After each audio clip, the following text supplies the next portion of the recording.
বিসমিল্লাহির রহমানির রহিম। আমি এখন রয়েছি সাতক্ষীরা জেলার আশাশুনি থানাধীন একটি মাদ্রাসায়। সামনে এখানে দেখতে পাচ্ছেন শিক্ষার্থীরা আছে, তারা এই মাদ্রাসায় পড়াশোনা করে। আসসালামু আলাইকুম। হুজুর, আপনাদের সাথে একটু কথা বলি।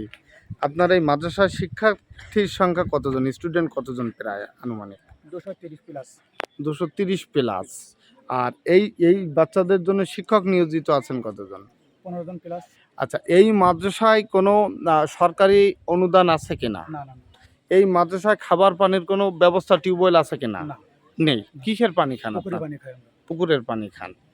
শুনছিলেন যে এই মাদ্রাসায় প্রায় 200-300 স্টুডেন্ট এখানে পড়াশুনো করে এবং তারা এই মাদ্রাসায় পড়াশুনো করে, কিন্তু তারা পুকুরের পানি পান করে। আচ্ছা, আপনারা নিজেরা একটা টিউবওয়েল স্থাপন করতে পারেন না, বা মাদ্রাসা কর্তৃপক্ষ সেটা করে না? মানে সেটা আমাদের সেই সংস্থা নাই যে এটা কি হবে। সেই সক্ষমতা নেই, আর্থিক সক্ষমতা। আপনারা যারা শিক্ষক হিসেবে এখানে দায়িত্বরত আছেন, আপনাদের যে অনারিয়াম বা সম্মানীটা পার মাসে দেয়া হয়, এটা কি সবার জন্য সমান, না আপনাদের যা দেয় সেটা কি ঠিকঠাক আছে, না কম দেয়, না বাকি কি মানে দেয়? যা যে দেয় তাতে তো আমাদের চলে না এক প্রকার বলতে গেলে। মানে সীমিত কিছুটা, মানে কোনো তারপরেও দিনী শিক্ষা প্রসারের জন্য আল্লাহর দিকে তাকিয়ে আল্লাহর সন্তুষ্টির উদ্দেশ্যে আপনারা এই বাচ্চাদেরকে এই করছেন। আমি এখন সরাসরি একটু এখানে স্টুডেন্টদের সাথে কথা বলবো। দেখতে পাচ্ছেন আমি মাদ্রাসার এই শিক্ষার্থীদের সাথে একটু কথা বলছি। আসসালামু আলাইকুম। আপনারা কেমন আছেন? আলহামদুলিল্লাহ ভালো আছেন। দুপুরে খেয়েছেন? কি দিয়ে খেয়েছেন? পুঁই শাক। শুধুমাত্র পুঁই শাক? শুনছিলেন এই ছোট ছোট কোমলমতি শিশুদের কথা, তারা পুঁই শাক দিয়ে দুপুরে ভাত খেয়েছে। আচ্ছা, এই তোমাদের এখানে এই মাদ্রাসায় টিউবওয়েল আছে?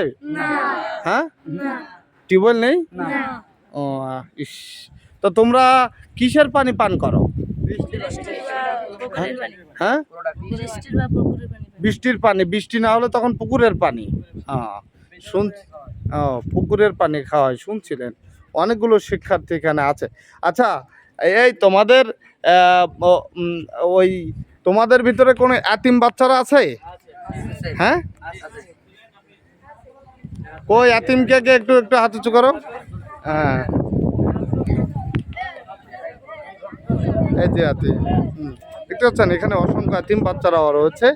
এবং এই মাদ্রাসা, এত বড় মাদ্রাসা, এতগুলো শিক্ষার্থী এখানে আছে, তারা কিন্তু পানির কষ্টে রয়েছে। তারা তাদের খাবার পানির তীব্র সংকটে রয়েছে। হাত নিচু করো, হাত নিচু করো। এই যারা হাত উঁচু করেছে তারা সব এতিম। আল্লাহু আকবার।